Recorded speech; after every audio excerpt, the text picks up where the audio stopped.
Every summer, thousands of older adults end up in emergency rooms, not because they exercised too much, but because they exercised at the wrong time. And here's what's surprising. Many of them believed they were doing everything right. They drank water. They wore comfortable clothes. They went for their daily walk. Yet their bodies still overheated. Why? Because during extreme heat, timing can be even more important than the exercise itself.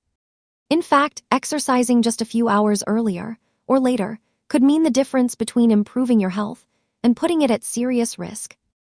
Today, we're going to reveal the safest time for seniors to exercise during extreme heat, explain why your body responds differently after age 60, and uncover several common mistakes that even healthy older adults make without realizing it. And before the end of this video, I'll share one simple habit that many doctors recommend during heat waves, a habit that can make outdoor exercise much safer. Let's begin. Why heat is more dangerous after 60. Have you ever wondered why two people can walk the exact same distance on the exact same day, yet one feels perfectly fine, while the other becomes dizzy, weak, or even collapses? Age is a big part of the answer.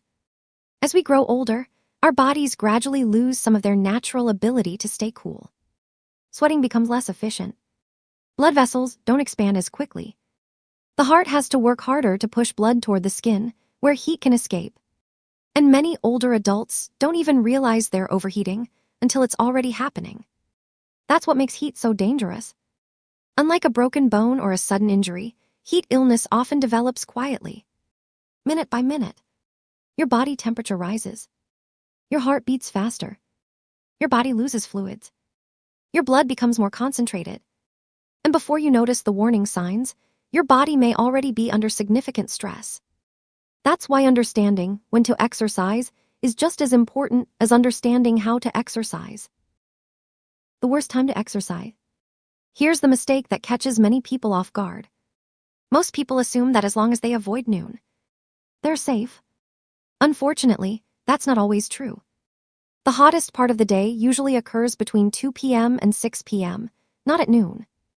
Even more surprising, roads, sidewalks, driveways, and buildings continue absorbing heat for hours.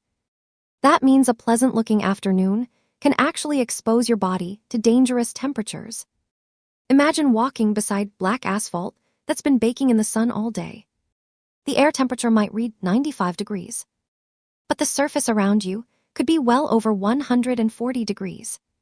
That heat radiates upward, making your body work much harder than the weather forecast suggests. And if there's little wind or high humidity, cooling becomes even more difficult. So when is the safest time? Now for the good news. For most seniors, the safest time to exercise outdoors is early in the morning, usually between 6 a.m. and 9 a.m., depending on local weather conditions. During these hours, air temperatures are generally lower. The ground hasn't absorbed hours of sunlight. Humidity may still be present, but direct solar radiation is much weaker. Most importantly, your body begins working before extreme heat has a chance to build. Many older adults also report having more energy during the morning, making exercise feel easier and more enjoyable. If mornings aren't possible, the next safest option is after sunset, when temperatures have had time to fall. But remember, warm evenings after a heat wave can still be risky. Some nights never cool down enough for the body to recover completely. That's why checking the temperature, not just the clock, is so important. But temperature isn't the whole story. Here's something many people overlook. Heat isn't measured by temperature alone. Humidity changes everything. When humidity is high, sweat doesn't evaporate as easily. And without evaporation, your body's natural cooling system becomes much less effective. It's a little like trying to cool yourself with a wet towel wrapped in plastic. The moisture stays there, but the cooling never happens. That's why an 85-degree day with high humidity can sometimes feel more dangerous than a dry 95-degree day. So before heading outside, take a moment to check both the temperature and the heat index. The heat index combines temperature and humidity to estimate how hot it actually feels to the human body. For seniors, that number often matters far more than temperature alone. The silent warning sign. Heat illness rarely appears all at once.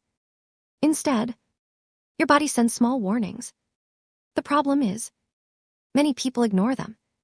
Perhaps you're walking and suddenly notice you're slowing down. Maybe your mouth feels unusually dry. You become more tired than normal. Your heart feels like it's working harder. You develop a headache. Or you simply don't feel quite right. These aren't signs to push through.